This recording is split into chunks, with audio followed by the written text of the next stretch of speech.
আসসালামু আলাইকুম বন্ধুরা, তোমরা সব কেমন আছো? আশা করছি ভালোই আছো। তো আজকে আমি আছি শামসেরগঞ্জের গঙ্গা ভাঙন এলাকায়। তো ভিডিওটা দেখলে বুঝতে পারবে, সম্পূর্ণভাবে তোমাদেরকে দেখানোর চেষ্টা করব। এটা হচ্ছে শামসেরগঞ্জের গঙ্গা ভাঙনের এলাকা। তোরা দেখতেই পাচ্ছ, এটা হচ্ছে শামসেরগঞ্জের যেখানে গঙ্গা ভাঙন এলাকাটা। তো তোমাদেরকে দেখাচ্ছি, দেখতেই পাচ্ছ কত ভাবে ডেঞ্জার ভাবে কেটে আছে।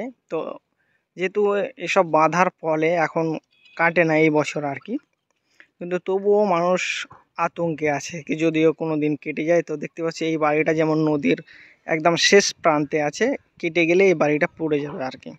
কিন্তু এইসব বাঁধার কারণে সব কিছু ঠিক আছে, ভালো আছে। তো নদীর ভিউটা দেখতেই পাচ্ছ, খুব সুন্দর মেঘলা আকাশ, অসাধারণ লাগছে। সব থেকে গুরুত্বপূর্ণ জিনিস হলো মানে এই বাড়িটা দেখতে পাচ্ছি একদম নদীর ধারে আছে আর কি। এবছর যেহেতু কাটে না তাই সব শূন্য ঠিকঠাক আছে, আর যদি কেটে যায় তো এই বাড়িটা পড়ে যাবে।